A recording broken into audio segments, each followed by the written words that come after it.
पूरी दुनिया की निगाहें इस वक्त पूर्वी एशिया पर टिकी हुई हैं। चीन ने ताइवान के चारों तरफ अब तक का सबसे बड़ा सैन्य अभ्यास शुरू कर दिया है।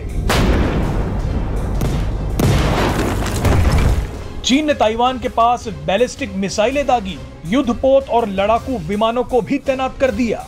लेकिन अब कई एक्सपर्ट्स का मानना है कि ताइवान के बाद बेलगाम चीन के निशाने पर भारत आ सकता है, क्योंकि भारत का पहले से ही चीन के साथ विवाद चल रहा है।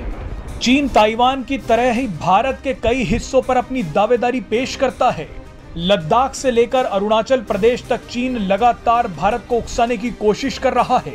भारत भी चीन की इन हरकतों का मुंह तोड़ जवाब दे रहा है। गलवान की हिंसक झड़प के बाद से ही भारत ने अपनी सैन्य शक्ति को कई गुना बढ़ा लिया था। भारत लगातार खतरनाक हथियारों का सफल परीक्षण कर रहा है। इसके साथ ही भारत ने चीन की सीमा के पास बॉर्डर इंफ्रास्ट्रक्चर को मजबूत कर लिया है। बहरहाल ताइवान के साथ शुरू हुए चीन के इस ताजा विवाद के बीच भारत ने अपनी सीमाओं की सुरक्षा को जांचना शुरू कर दिया है। भारत ने चीन की आक्रामकता को देखते हुए बड़ी तैयारी शुरू कर दी है। आपको बता दें कि अगर चीन ने ताइवान जैसी हरकत भारत के साथ की तो चीन को इसके खतरनाक अंजाम भुगतने पड़ेंगे। ताइवान के मुद्दे पर पूरी दुनिया में खेमेबंदी शुरू हो गई है और एक नए महायुद्ध की आशंका पैदा हो गई है। भारत का इस सारे तनाव से बहुत गहरा संबंध है, क्योंकि ताइवान की ही तरह भारत के भी कई हिस्सों पर चीन अपनी दावेदारी पेश करता है।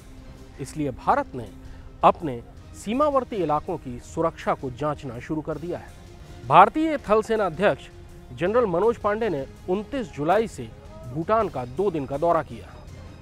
भूटान और भारत के बीच में रक्षा समझौते हैं और भूटान के भी बड़े हिस्सों पर चीन दावेदारी पेश करता है। भारतीय सेना की पूर्वी कमान के सेना commander lieutenant general RP Kalita 3 अगस्त से असम और अरुणाचल प्रदेश के दौरे पर हैं। पश्चिम में लद्दाख के अलावा पूर्व में अरुणाचल प्रदेश का ये इलाका बहुत संवेदनशील है, क्योंकि यहाँ चीन अक्सर घुसपैठ की कोशिशें करता रहता है। इसके अलावा असम के तेजपुर में 4 और 5 अगस्त को एक बड़ा सेमिनार आयोजित हो रहा है। इस सेमिनार में भारतीय सेना के अधिकारियों के अलावा वो सारे विशेषज्ञ जुड़े हुए हैं जो चीन से संबंधित रिसर्च करते हैं। यानी भारत को इस चीज़ का अंदेशा है कि ताइवान के बाद भारत चीन का अगला निशाना हो सकता है। भारत और चीन 2020 से ही लद्दाख में आमने सामने हैं और दोनों ही तरफ के 50,000 से ज़्यादा सैनिक एक दूसरे के सामने तैनात हैं।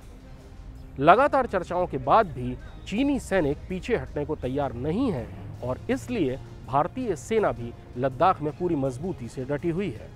आशंका है कि अगर ताइवान का तनाव गहराया और मामला युद्ध तक गया तो इसका असर भारत पर ज़रूर पड़ेगा।